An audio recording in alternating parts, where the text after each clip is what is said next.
O clima entre nós. Uma das características da primavera é o grande aumento da umidade que acontece sobre o Brasil. O ar quente e úmido, que passa a predominar sobre o país, facilita a formação das grandes nuvens que podem provocar temporais em praticamente todos os estados brasileiros. Nesta época do ano, durante a primavera, apenas o Nordeste ou uma parte do Nordeste tem pouca chuva. Mesmo assim, áreas do Maranhão, do Piauí e também do interior da Bahia estão sujeitas a fortes pancadas de chuva. A chuva é muito esperada porque vai molhar a terra, vai permitir o início do plantio, é a chuva da primavera que começa também a refazer as reservas dos mananciais, encher rios, que depois vem o verão, aí sim uma chuva mais frequente e ainda mais volumosa. Verão e primavera significam mais chuva e também mais alagamentos, mais temporais, mais enchente, mais transbordamento de rios e uma série de problemas que nós enfrentamos todos os anos, não só nos centros urbanos, mas também em áreas rurais. São muitas perdas materiais e também perdas de vida por causa de enchente, por causa de alagamento, por causa do excesso de chuva. Alagamentos, enchente, transbordamentos. Esses termos ficam cada vez mais comuns nesta época do ano. Só que, muitas vezes, nós usamos esses termos de uma forma errada.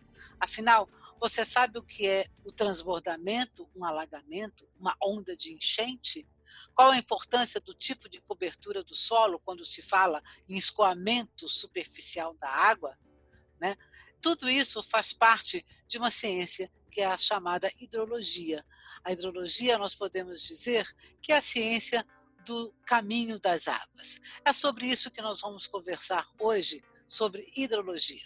O podcast O Clima Entre Nós tem o prazer de receber hoje Vitor Rebelo. Ele é agrônomo com doutoramento em recursos hídricos e meio ambiente pelo COP UFRJ e faz parte dos profissionais da Climatempo. Bem-vindo, Vitor, e muito obrigada por sua disponibilidade em conversar com o Clima Entre Nós. Olá, Josélia, obrigado pelo convite. É um prazer estar aqui conversando e um olá para todos os nossos ouvintes. Vitor, para a gente começar, eu gostaria que você falasse um pouquinho sobre a sua formação a profissional, a sua formação acadêmica. E eu acho, assim, até mesmo como uma primeira pergunta, como é que você definiria mesmo, assim, o que é a hidrologia? Bom, como você falou, né, eu sou engenheiro agrônomo, estudei na Universidade Federal de Viçosa, fiz doutorado em recursos hídricos pela COP UFRJ, trabalhei com assessoramento remoto, com meteorologia agrícola e atualmente trabalho na Climatempo, principalmente voltado para a parte de modelagem hidrológica. Bom, hidrologia é a ciência que estuda o ciclo da água na Terra, sua corrência, circulação e distribuição. A melhor maneira é a gente figurar o famoso ciclo hidrológico. Em algum momento, nas nossas aulas de geografia, a gente viu, né, esse diagrama que mostra o fluxo de água entre continente, atmosfera e oceano. Por mais simplificado que ele seja, ali mostra também toda a complexidade e inter-relação que tem dessa interação do continente, da atmosfera e do oceano. Então, você tem desde a evaporação, né, começando aí no oceano, lagos e rios, a condensação, formação de nuvens e a precipitação com a água voltando para o continente. Basicamente, a água, quando chega na superfície, ela é dividida entre o escoamento superficial e infiltração. E aí a gente já começa a diferenciar. Esse processo acontecendo no ambiente natural e na cidade vai ser bem diferente, né? A ocupação antrópica altera a dinâmica desse processo. O escoamento superficial, a água vai diretamente para o rio, e infiltração para o lençol freático, alimentando também o rio, formando dois fluxos, né? Um mais lento e um mais rápido. E no final você tem o retorno da água para o oceano. E aí você fecha o ciclo hidrológico. Então essa é a melhor maneira da gente começar a compreender o que é hidrologia, estudar todo esse fenômeno e as suas inter-relações. Pois é, e aí as encrencas começam a acontecer a hora que a chuva cai, né? E, assim, como é que é o escoamento dessa chuva, como ela é absorvida numa cidade ou no campo, né? Então, depende não só da quantidade de água, ok, os problemas que a gente tem, não depende só da quantidade da chuva que cai, né? Certo? Porque vai depender também de como é que essa água é absorvida aqui embaixo, né? Como ela é escoada, como ela é, digamos assim, transformada, inclusive, aqui embaixo. Então, os nossos problemas, depois tudo bem, uma hora ela vai para o mar, mas nesse meio do caminho aí, né, quando a gente fala em uma chuva forte sobre uma cidade, aí muitos problemas podem acontecer, né? Vitor, eu queria que você explicasse para a gente assim, alguns termos que estão bastante relacionados com essa época de chuvarada que a gente tem, né? E que muitas vezes a gente acaba usando aí de forma errada, né? Ou, por exemplo, assim, a forma de falar que a gente fala errado, às vezes tem gente que fala que o rio alagou, a rua transbordou, deu enchente na cidade, né? Então vamos tentar explicar um pouquinho aqui para a gente fazer de uma forma didática, mas para explicar mesmo para as pessoas, né? Quais são, como a definição desses termos direitinhos, né? Então eu queria que você começasse falando para a gente assim, o que é a enchente? Bom, vamos lá. Eu vou conceituar um termo antes para chegar na enchente. Ok. Inicialmente, eu queria falar do conceito de cheia do rio. Esse é um fenômeno hidrológico que decorre do aumento de vazão provocado pela precipitação. Em ambiente tropical, né, esse é o principal indutor. Mas, por exemplo, em países temperados, né, o derretimento de neve no início do verão também causa um cheia. A enchente, por sua vez, é quando o processo de cheia, o rio atinge o nível máximo.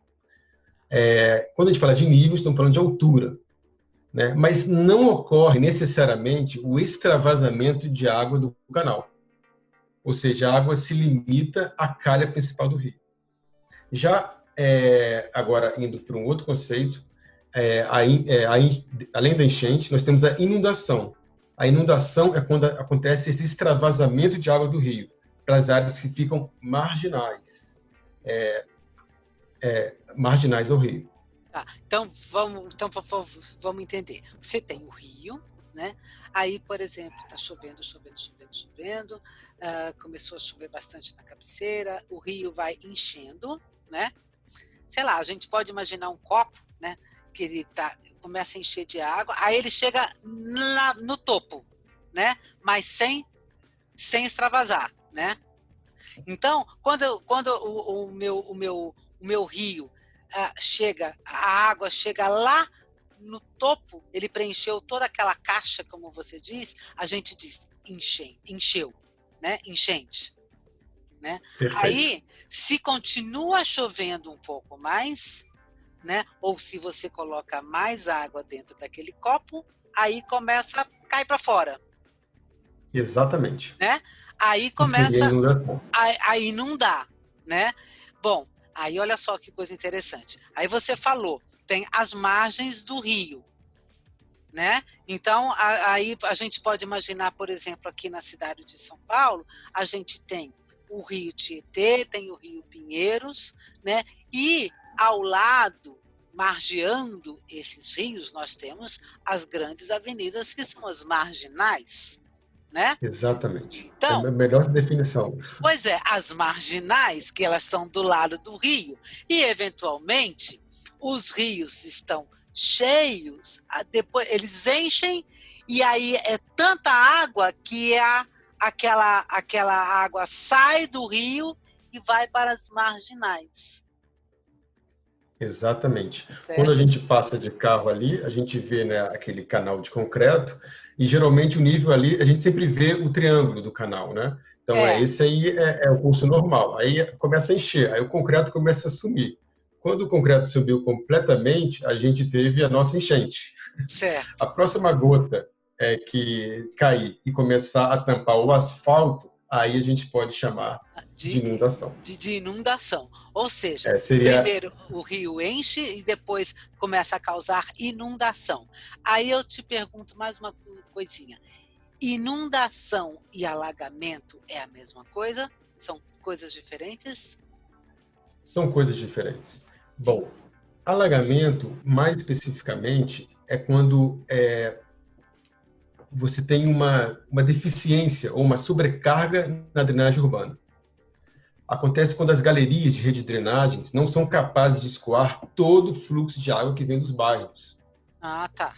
Então, você acaba gerando acúmulo de água nas ruas e nos perímetros urbanos. Ah, Isso pode acontecer tanto porque o projeto não está bem dimensionado, ou uma falta de limpeza, ou porque você teve uma chuva realmente muito intensa, né, que o projeto não era capaz de assimilar, e temporariamente você tem uma região alagada. Mas ela não necessariamente acontece marginalmente ao rio. e também, Vitor, enquanto você estava falando, é que eu estava visualizando, por exemplo, assim, muitas vezes a gente tem bolsões, né? Não é que houve um alagou tudo que você não consegue passar, né? Mas você tem bolsões, algumas áreas relativamente pequenas, digamos assim, que estão cobertas de água, né? Mas elas não estão tendo uma grande abrangência, por exemplo, no bairro, né? Quer dizer, são bolsões de alagamentos. E eu lembrei também de que às vezes a gente tem declividades nas próprias ruas. Por exemplo, numa cidade como São Paulo, ou mesmo Rio de Janeiro, Belo Horizonte é muito assim também, é cheio de morrinho, né? Certo? Então, você tem, numa cidade como São Paulo, você tem as áreas mais altas e as áreas mais baixas da cidade. No Rio também.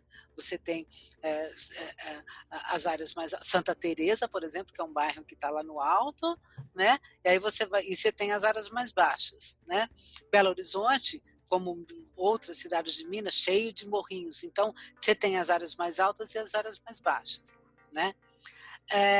E aí, eventualmente, você pode ter, vamos chamar assim, de alagamento nessas áreas mais baixas, mas não é enchente, né? E Exatamente. nem No caso, inundação, né? exatamente, são diferentes. É porque ali a gente às vezes desconhece, mas existem duas cidades.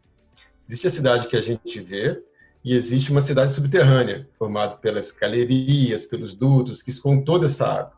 E ali, às vezes, locais com algum problema de drenagem vão formar esses bolsões de água, né?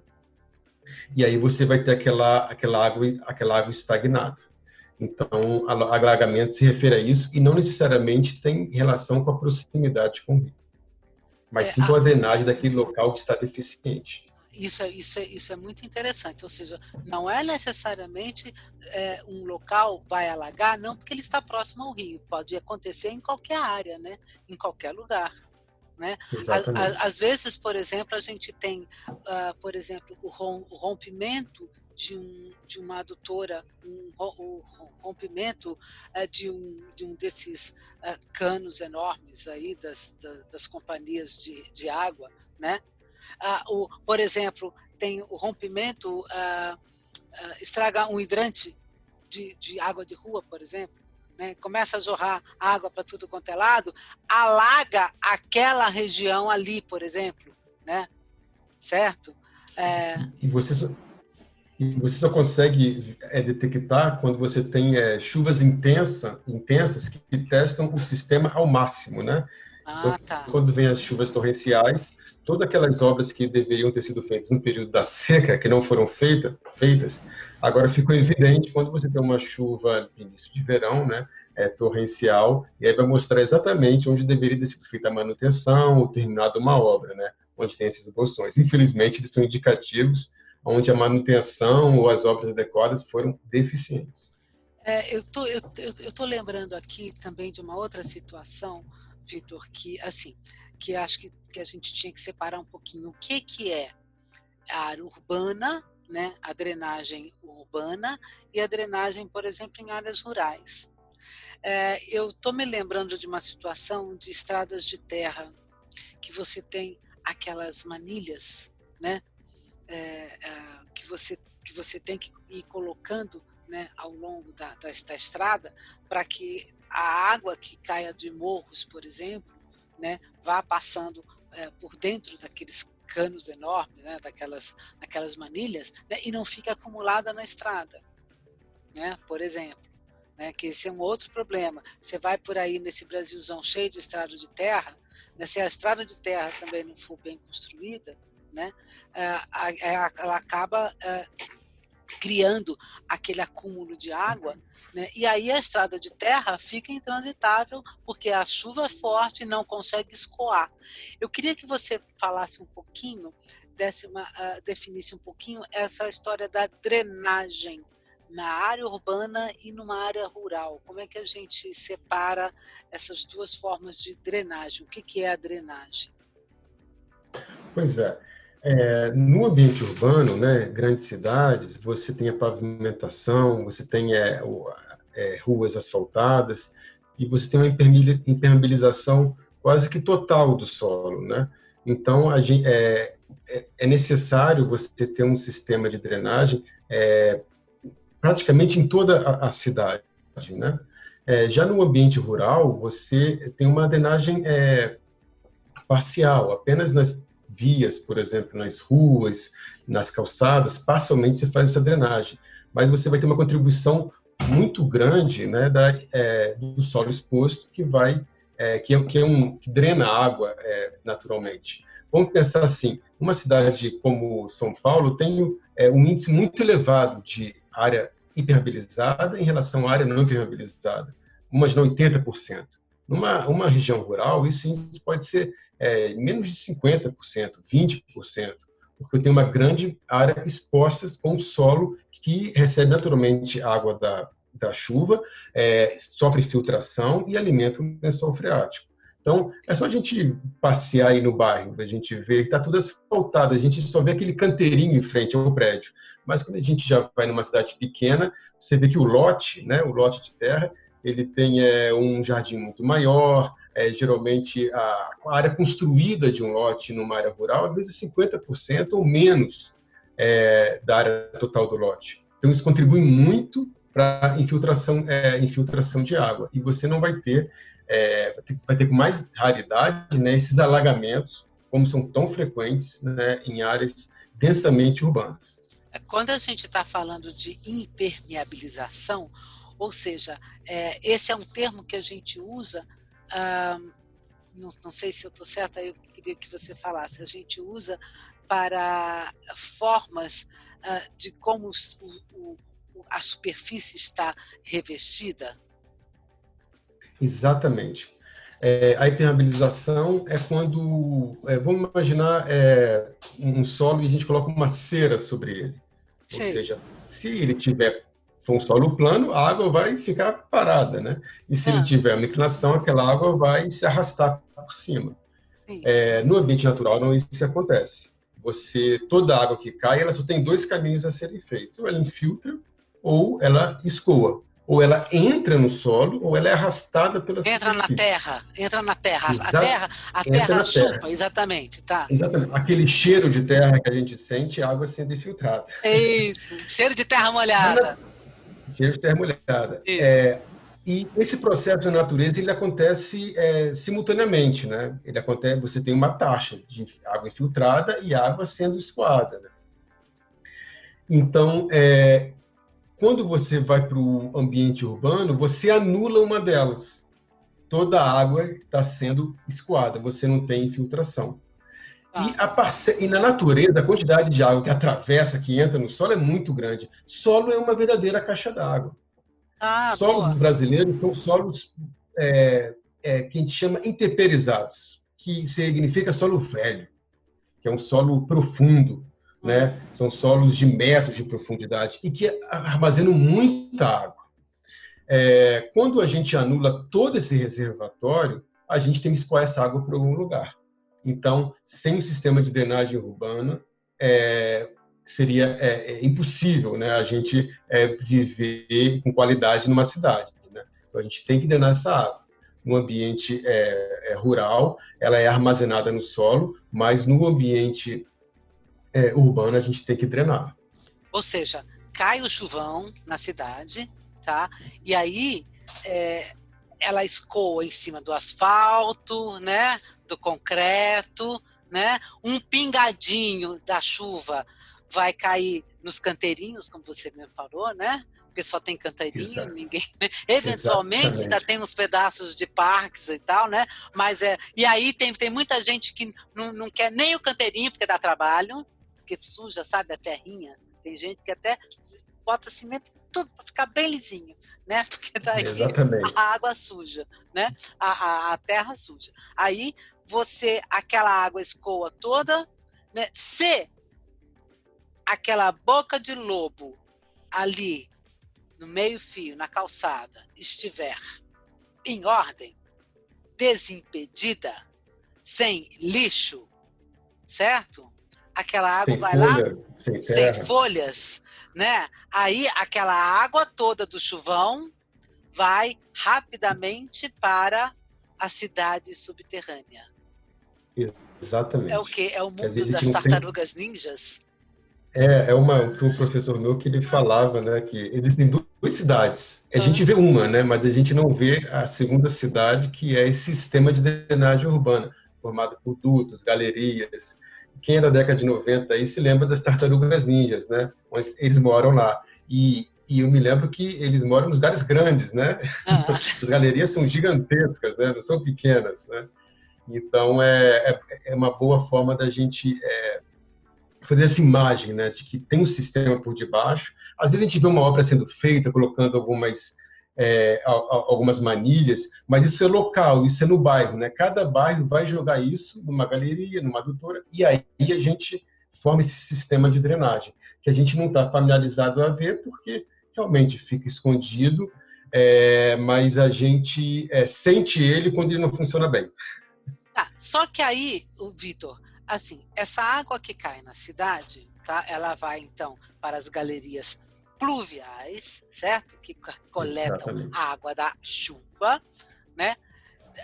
Pluviosidade, então daí é que vem o pluvial, né? A água da chuva, é a água natural, Exatamente. né? E aí, isso tudo é canalizado, isso tudo vai indo para um rio, no caso da cidade de São Paulo. E aí? Continua a Exatamente. história. Exatamente. O que acontece é que, naturalmente, toda a água, né, que cai na superfície da Terra, ela vai ser, de alguma maneira, direcionada, né, ou para a água subterrânea ou para o rio. Então, no caso de uma cidade de São Paulo, todo esse sistema de drenagem, no final, vai ter um ponto coletor, onde você vai jogar essa água no rio. O problema é que quando você tem toda uma área hipermeabilizada e que toda a água vai ser escoada, você concentra a água no rio, no final, de uma maneira muito mais rápida e com um pico de vazão muito maior do que seria no ambiente natural. Então, sistemas de drenagens que se baseiam apenas no escoamento da água e não na possibilidade de infiltração, você vai ter um problema depois, talvez na cidade seguinte, né? Na cidade que está abaixo de outra cidade. E aí você acumula o problema. Então, a drenagem urbana, que antes a filosofia era jogar água mais rápido para o rio, agora não é assim. É retardar essa inundação devido ao excesso de infiltração, para você jogar água no rio de maneira mais lenta possível. E, se puder, infiltrar parte dessa água, né? Com materiais, por exemplo, existe uma linha de pesquisa que faz materiais de superfície, como calçadas, materiais asfálticos, que são porosos, que permitem infiltração e vão diminuir a área escoada no ambiente urbano, permitindo, inclusive, que você tenha direcionamento da água da cidade para a água subterrânea, né, para os lençóis freáticos. E aí você vai jogar menos água no rio que vai coletar água daquela cidade. Então, essa é uma maneira mais sustentável de ver a drenagem urbana, a drenagem pluvial das grandes cidades. E aí a gente acaba tendo também um problema, que é um problema principalmente urbano, né? Não tanto rural, acho que o rural tem outros problemas, mas a gente tem principalmente um problema urbano, que é muitas vezes essa água que é coletada, que vai sendo escoada pela superfície, ela vai com sujeira. E ela vai Exatamente. para as galerias pluviais com muita sujeira, né? Exatamente. E aí ela vai para o rio com toda essa sujeira. E aí a gente começa um outro problema, né? Porque assim, isso, assim, nós temos uma sujeira urbana que é levada pela aquilo que a gente muitas vezes que a gente joga na rua mesmo, ou são os sacos de lixo que estão mal acondicionados e são levados pela água da chuva. Nós sabemos, por exemplo, assim, é muito comum você deixar aqueles sacos de lixo no final da tarde, no começo da noite, né? Nas calçadas, porque depois os caminhões de lixo da cidade vão passar, mas aí vem um temporal, bem no final da tarde, no começo da noite, e aí quantas e quantas vezes a gente não viu essa cena, daqueles sacos de lixo todo boiando pela cidade, e tudo isso vai para onde? Vai para as galerias, né? Então aí já Exatamente. começa um problema. É possível você tratar parte dessa água, né, que vai ser jogada no rio, você colocar filtros para você não ter a quantidade muito grande de sedimentos nesse sistema de drenagem urbana, mas isso é caro, isso é custoso. Então, você não dá ênfase no sistema de drenagem urbana simplesmente por escoamento é muito importante devido a isso. Porque, inevitavelmente, né, quando você tem ainda associado a isso problemas de saneamento que não é bem feito, você vai ter concentração de toda essa contaminação que no final vai ser levada inevitavelmente para um córrego ou para um rio que está recebendo toda a água dessa cidade. Então, mais um motivo para você não ter um sistema simplesmente baseado em drenar água escoada, mas também infiltrar parte dessa água. Ou seja, se a gente tivesse mais terra aqui em São Paulo, mais áreas com terra, a gente já conseguiria minimizar um pouco, né, o nosso problema de para onde é que vai a nossa água da chuva, né? Exatamente. E também não estimular que a expansão da cidade baseado apenas em impermeabilização total do solo, né? Então, assim, porque a cidade cresce, a cidade não é estática, novas áreas vão sendo ocupadas, novos projetos vão sendo definidos. Por isso a importância do plano diretor, de você, por exemplo, definir quais serão as diretrizes para ocupação de novas áreas. Porque novas áreas que vão ser ocupadas têm diferentes susceptibilidades e têm diferentes importâncias na cidade. Áreas que talvez têm mais recarga do que outras, onde você tem mais infiltração de água naturalmente. Então, você, no plano diretor da cidade, você pode definir como que cada uma delas vão ser ocupadas. Então, por exemplo, em alguns lotes, você definir uma área mínima de cobertura, você estimular crescimento da cidade associado a projetos de drenagem urbana que comportem aquele crescimento naquele local e, juntamente com isso, práticas que fracionem parte do solo para ter área infiltrada. Daí a importância realmente de você ter leis reguladoras, né? Um plano diretor e leis reguladoras de como é que você constrói, mas em qualquer cidade. Claro, numa cidade tão grande como São Paulo, como o Rio de Janeiro, como Belo Horizonte, né? Quer dizer, principalmente Rio e São Paulo, os problemas são muito maiores, né? Você mudar a estrutura que já está tão consolidada não é nada fácil, né? Mas a gente não pode deixar de pensar na importância de um plano diretor, de um plano organizador, né, da construção, do crescimento em outras cidades, em outros locais, nas novas cidades que vão sendo construídas. Então, pelo que você está falando aí, quer dizer, a gente precisava ter orientações e leis de construção, né, que fizessem que, olha, você tem esse lote aqui, você comprou o seu terreno, ok. Então, 20% do seu terreno, 30% do seu terreno, né, não pode ter nada construído, tá? Tem que ter terra. Você pode fazer gramado, pode fazer o que você quiser, né? Pode plantar árvore, mas você não pode botar cimento em 30%. Né? E Seria pode, mais ou menos inclusive, isso.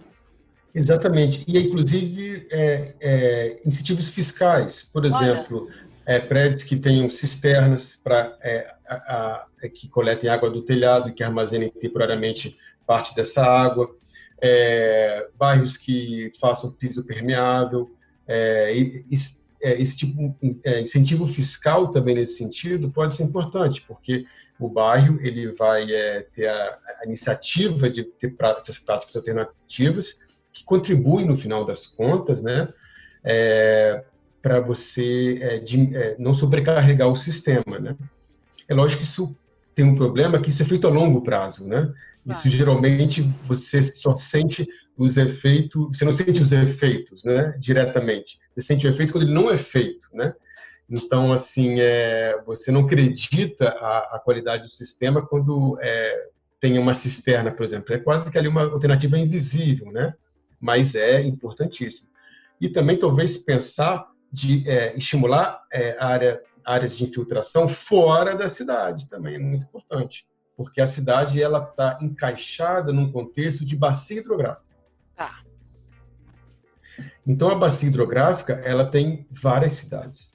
A bacia hidrográfica tem áreas rurais, tem áreas de parques, e você estimular áreas de infiltração fora da área da cidade, por exemplo, aumentando a vegetação em topos de morro, preservando a margem do rio, você também vai contribuir muito para o sistema de drenagem em grandes cidades.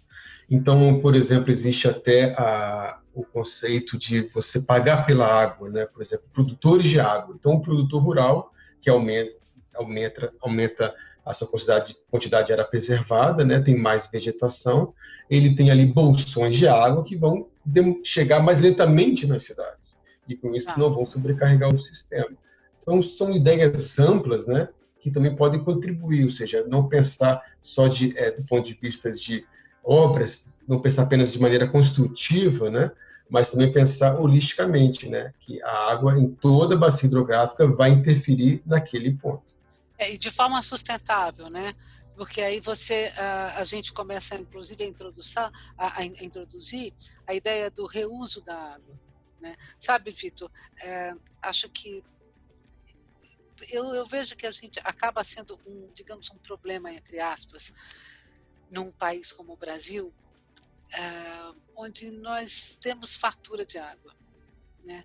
Nós temos um problema atmosférico, né, que é na região Nordeste, onde os períodos chuvosos são irregulares, né, é um problema à parte, né, o Nordeste.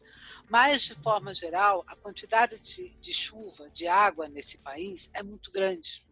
Então, normalmente, a gente não sabe muito lidar com essa coisa de não ter água, de faltar água, né?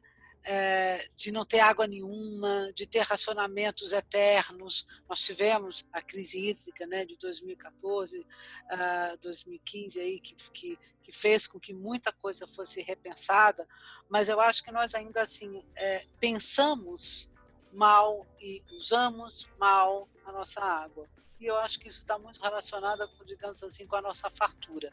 Né? É muito rio, sabe, muita fartura de água que a gente, e muita chuva também, que esse país aqui está numa localização geográfica que permite isso. Né? Então, acho que, mas repensar tudo isso não só ainda em cidades tão grandes como São Paulo, como o Rio, e nas novas cidades, é muito importante, assim, repensar esse ciclo hidrológico, né? Repensar isso, ok, a água da chuva cai, e agora, o que você faz com ela? Né?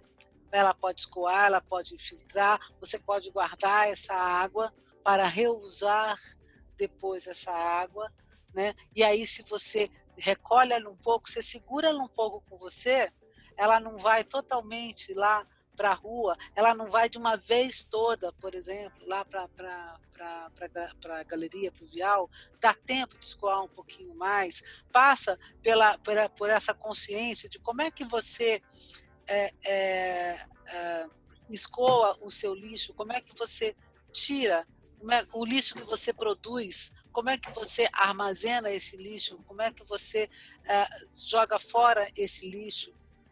É uma coisa muito louca, mas se a gente pensar assim, é uma cadeia de ações, né, que a gente tem que fazer para poder fazer com que essa água que cai do céu, né, não cause, às vezes, tantos problemas, porque eu gostaria que você até falasse um pouco sobre isso. Assim, quando a gente tem esses problemas tão grandes, com enchentes numa cidade, não importa se é uma cidade grande, ou na área rural o impacto é muito maior, né? Mas nos centros urbanos, em geral, a culpa dos problemas não pode ser colocada apenas na chuva forte, né? Pois é, a gente às vezes acha, principalmente os gestores, né, falam que não era esperado uma chuva tão intensa, né, e que nenhum sistema poderia comportar. Mas realmente o problema é mais amplo. O problema ele é de longo prazo. O problema envolve não só apenas obras estruturais, mas também a parte legal e consciência de como que a gente tem que estruturar melhor o uso da água. O uso da água ele foi muito, a ênfase dele era como um recurso mineral, por exemplo, para gerar energia, para ser utilizado pela indústria, mas a gente também tem que encaixar ainda o uso da água na sustentabilidade. Isso é pouco feito.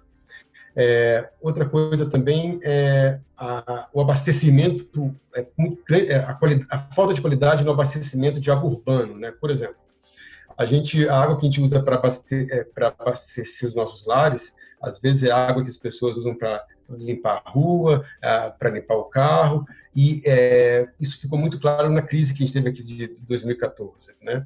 Em que as pessoas compravam água por exemplo, para irrigar jardim. Nossa. Mas grande parte que a gente recebe da água da chuva, né, isso pode ser coletado para fins, digamos, menos nobres. O fim mais nobre é o consumo humano. Consumo humano, claro. Então, a classificação da água, né, para diferentes usos, isso não é feito, porque a gente tem em abundância. Então, assim, a gente desperdiça essa água que cai naturalmente sobre a nossa cidade e a gente tem um custo muito alto de abastecimento urbano da água que vem do manancial.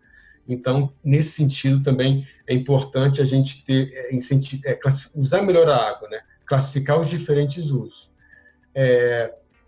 Então, o nosso arcabouço legal ele não vem vem de uma ênfase mais do uso econômico da água, né, e não voltado mais para a qualidade de vida, né, e encaixar nessa agenda de sustentabilidade. Talvez esse seja o próximo passo. A tendência já é concretizada em países desenvolvidos, mas isso envolve educação ambiental, isso envolve planejamento a longo prazo e talvez uma mudança de cultura, né? Que talvez a gente não chegou nesse ponto. Estamos ainda muito voltados para o uso econômico da água, né? Tem que ter menos engenharia na água, né? E mais pessoas humanas na água, né? Pensando ela da maneira mais social, né? Mas menos comercial, menos econômica. Você falou uma coisa muito interessante aí, exatamente assim, nós temos que mudar a nossa cultura de como a gente usa e vê a água, né? E isso passa, por exemplo, por repensar projetos das novas construções, né? Você vai projetar uma casa, então assim, a sua casa tem um sistema para coletar a água da chuva? Por que não? É uma coisa que é fácil. O pior é que é fácil de fazer, não é uma coisa complicada. né? Assim, então não é nenhum problema de engenharia, não, né? Você coletar a água da chuva, não. Colete a água da chuva e você vai usar essa água da chuva para você limpar o seu quintal, para você, sabe, lavar outras coisas, né, que você não precise dessa água nobre, né? Isso que você falou é uma coisa muito séria, né? Nós não sabemos valorizar, inclusive, a água que a gente tem, né? Isso é uma coisa muito, muito importante. Ô, Vitor, eu queria voltar um pouquinho aqui para um pouquinho dos nossos conceitos, porque é o seguinte, bom, já sabemos que alagamento e inundação são coisas diferentes, né? Transbordamento, várzea do rio, vazão do rio. Fala um pouco para a gente sobre isso. Pois é, o transbordamento é um conceito que a gente utiliza muito, mas ele talvez seja até um conceito mais informal, né? Mas ele acontece quando o nível da água do rio ele se eleva e dá esse extravasamento lateral, ou seja, vai para as bordas, como a gente deu aquele exemplo anterior, né? As marginais, isso, vai para as marginais. Tem aquele triângulo que é o canal, ele sobe, você não vê mais o concreto, e ele ocupa a área do asfalto. Seria isso o transbordamento, né? A calha do rio é muito bem definida, bem encaixada, né? A gente percebe um canal ali. Quando esse limite é ultrapassado e tem isso é o transbordamento. Essa água fica na planície e ela não ela não tem mais conexão com o fluxo da água, né? Então, o transbordamento é água que ultrapassa esse limite. Aí a gente pode também chegar no conceito de leito e margem. Leito é a região que é ocupada pelo escoamento da água. E, geralmente a gente tem dois leitos, o leito menor e o leito maior. O leito menor ele é bem delimitado.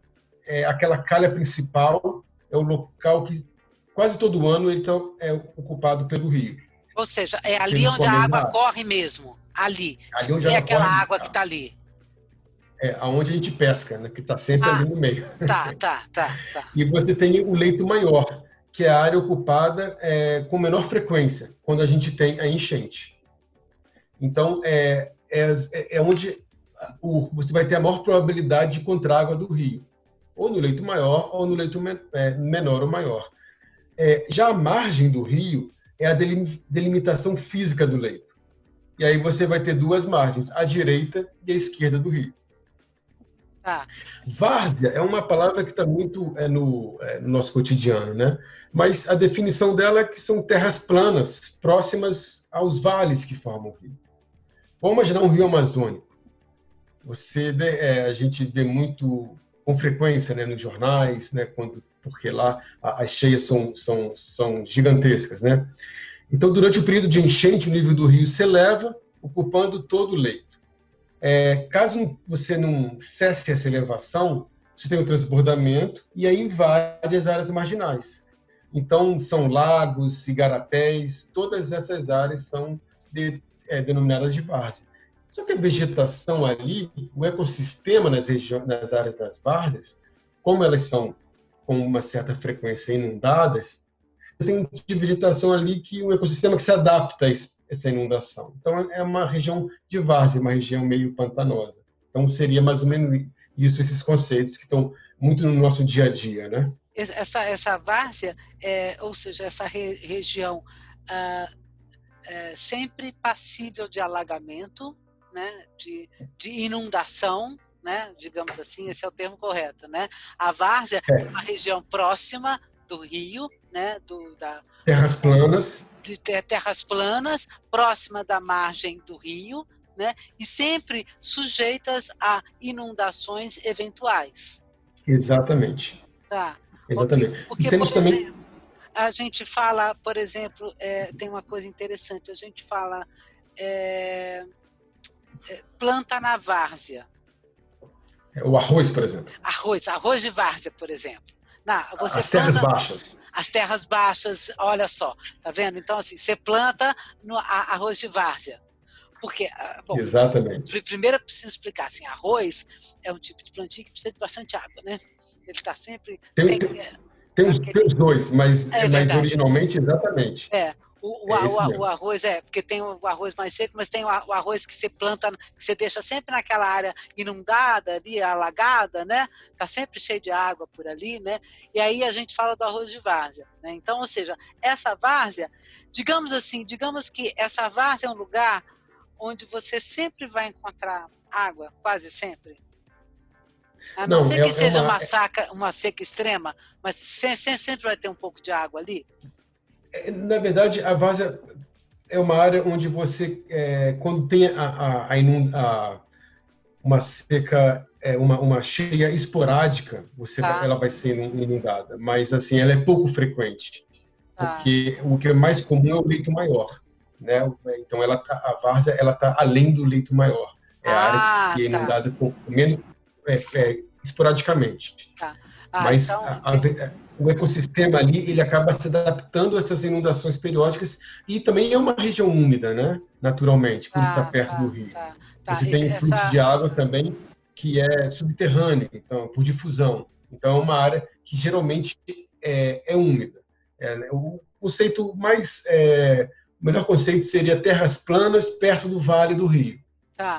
Seria basicamente isso. Aí vai ser uma coisa muito, muito legal, assim, depois que a gente fizer o nosso podcast aqui, depois eu vou fazer uma parte que eu acho que uma matéria mesmo escrita sobre isso, e aí eu acho que se a gente botar um desenho para explicar para as pessoas, assim, olha, o leito está aqui, o leito maior, a várzea, né? Aí a gente vai fazendo o desenho, eu acho que as pessoas vão entender muito bem. Porque esses conceitos são misturados um pouco. Esses conceitos se misturam. E existe uma coisa interessante que são os gleisolos. Como é que é o nome? Gleisolos. Gleisolos? Nossa, o que é isso? Eu não vou falar disso. Por que acontece? A várzea, aí sai um pouco da hidrologia e vai mais para a geomorfologia. Essas áreas, elas são inundadas e quando tem essa inundação, né, você tem sedimento. Então, nos anos geológicos, você vai formando pilhas de camadas. Então, você tem solos que são formados margeando a região do rio. Então, assim, uma maneira muito boa de ver a várzea... Por sedimentação dessas sucessivas inundações. Tem duas maneiras, ou por sedimentação, por transporte, ou também por asfixia. Né? O gleissol é o da asfixia, porque ele é cinza, porque a área alagada não permite o acúmulo de matéria orgânica. Solo sem matéria orgânica, ele perde a coloração escura. Solo que não tem, que tem muita inundação, tem muita drenagem, ele perde hematita, então só sobra cinza.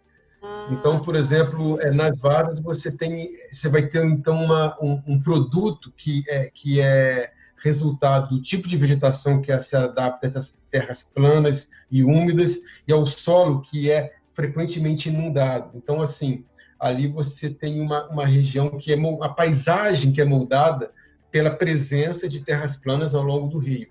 Não é um termo tão hidrológico, é um termo mais até de geografia, né? Que seriam as várzeas. Então, essas áreas planas, perto do rio, a paisagem moldada pela inundação esporádica do rio, tanto pelo tipo de solo, tanto pelo tipo de vegetação.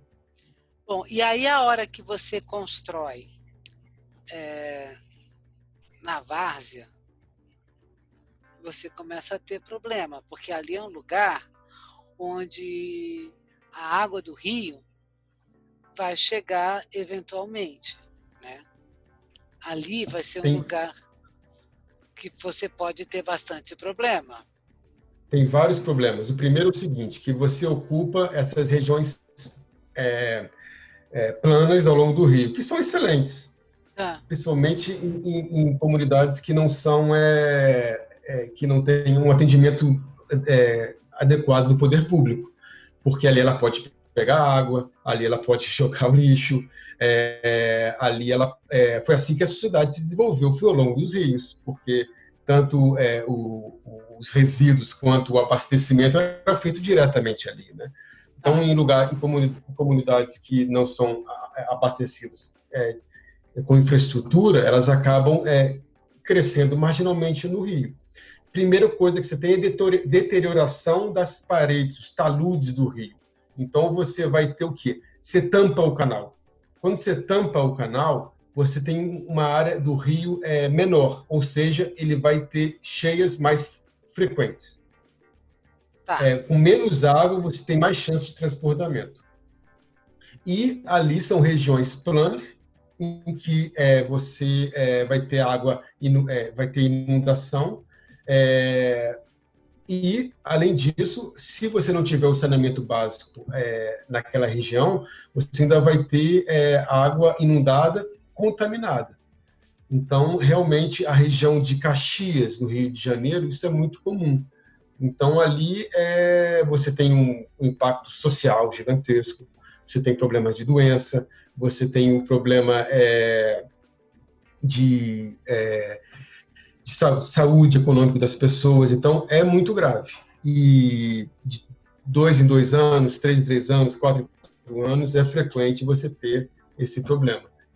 Aqui em São Paulo, nós temos uma enorme quantidade de construção nas várzeas dos rios Tietê e Pinheiros, né?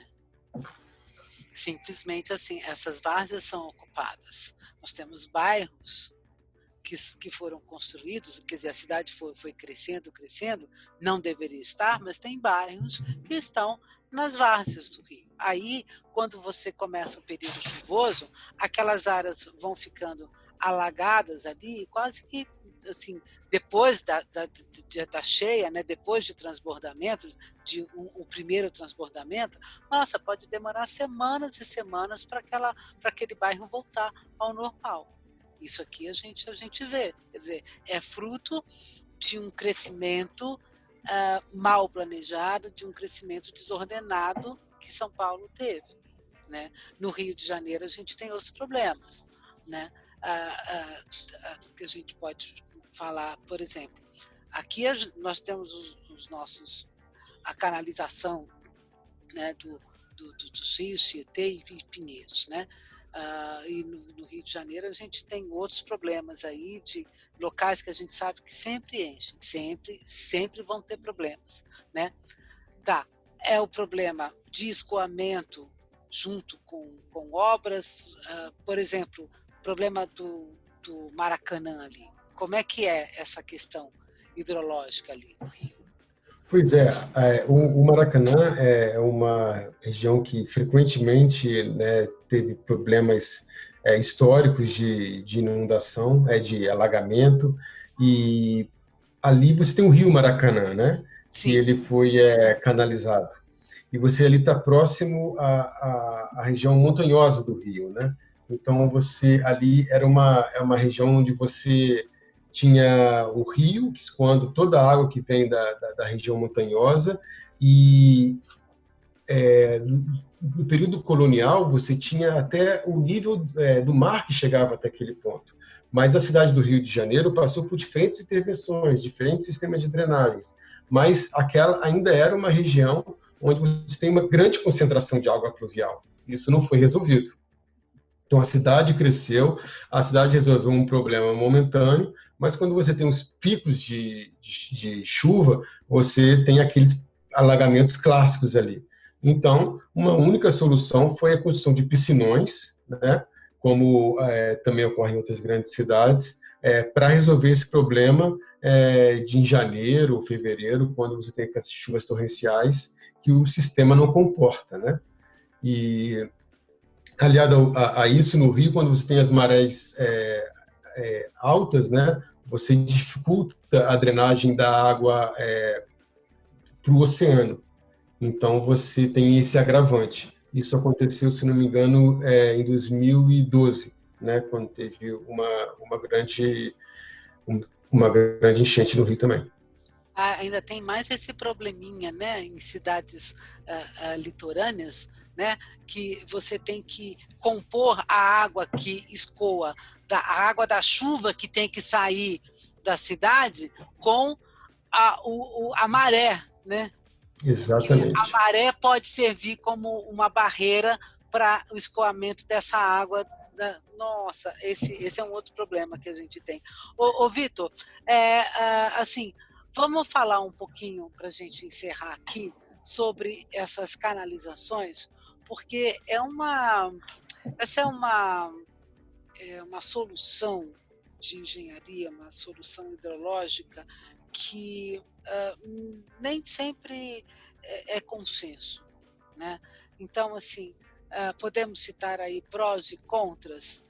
Canalização de rio, às vezes funciona, às vezes é uma boa solução para determinados lugares e pode ser não uma boa solução para outros. Prós e contras de canalização. É verdade, tem vantagens e desvantagens, né? O que acontece, como a gente falou anteriormente, né, é que a cidade ela vai crescendo, né? Então, inicialmente, você tem uma demanda da população para canalizar alguns trechos do rio, porque ali é um ponto crítico de inundação, né? Então, você tem benefícios, né, diretos quando você faz a canalização, principalmente quando a cidade ainda não cresceu, porque você ali controla o ponto de inundação e você também diminui a proliferação de doenças, por exemplo. Mas, com o tempo, a cidade vai crescendo e, às vezes, você tem crescimento em regiões acima daquele ponto. E ali você acaba tendo o estrangulamento da vazão do rio, porque a outra região acima cresceu, impermeabilizou parte do solo, aumentou a contribuição. E aí o que você vai ter que fazer? Você vai ter que estender a canalização rio acima. Tá. E aí, de rio abaixo, você também vai ter mais inundação. Então, o correto vai ser você canalizar todo o trecho do rio.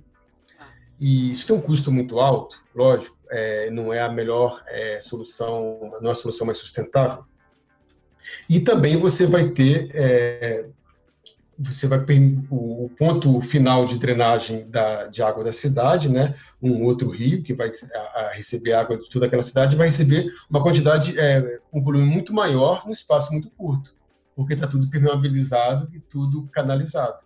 Então, você acaba tirando um ponto de inundação para outro, né? Você não resolve o problema. Você só transfere o problema.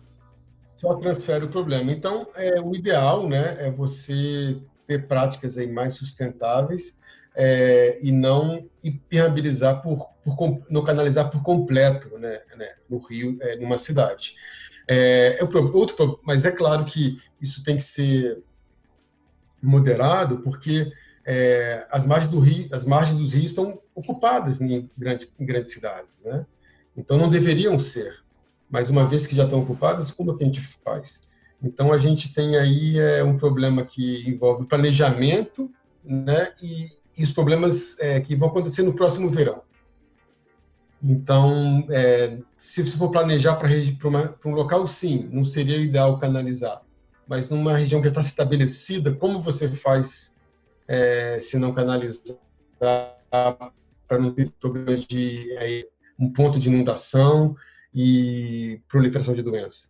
Então, isso tem que ser balanceado, né, pelo gestor público. Mas realmente é um problema.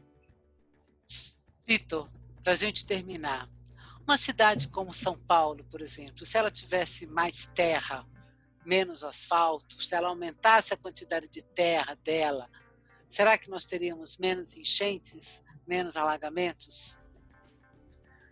Olha, com certeza a gente teria menos enchente. Anteriormente, a ênfase da drenagem urbana era escoar a água fluvial o mais rápido possível para o rio. Agora, o conceito é amortecer essa inundação causada pela impermeabilização.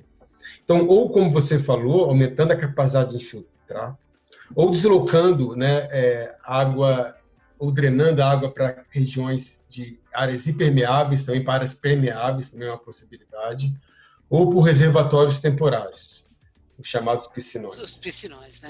Você já tem linhas de pesquisa pensando em concreto, calçadas com capacidade de infiltrar água do solo. Você tem um benefício muito grande que essa água vai alimentar os aquíferos. você seguido nessa linha, né, de ou aumentar a infiltração ou diminuir o escoamento exagerado, você pode ter cisternas. E, como a gente falou, pensar em aumentar a infiltração não só dentro da cidade, mas fora dela também. Isso vai contribuir muito no impacto das inundações. A gente está vendo aí que os nossos problemas dos períodos chuvosos, os impactos,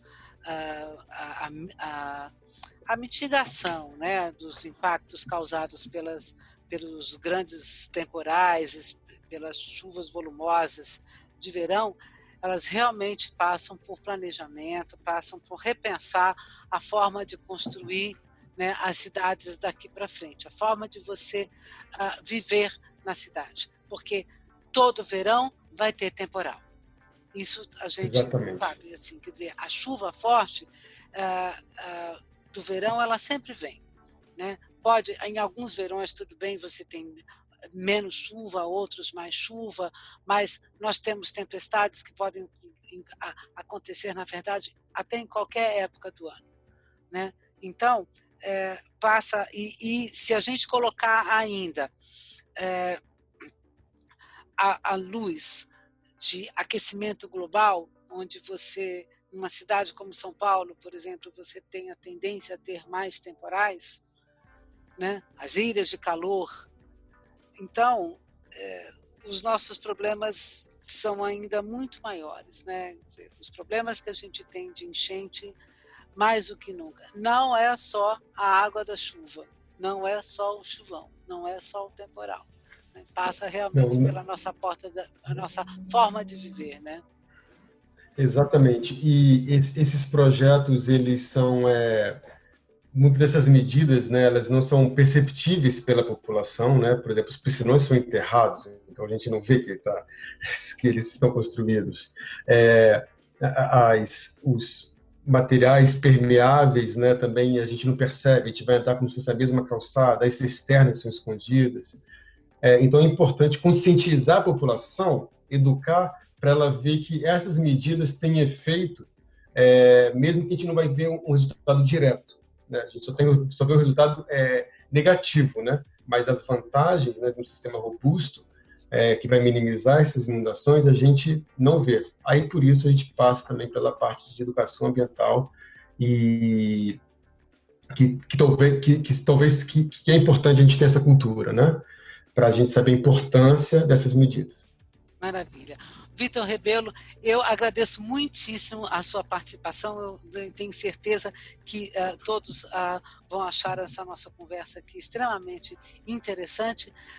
O Clima Entre Nós fica por aqui e a você, ouvinte, espero que tenha tido uma conversa instrutiva, prazerosa.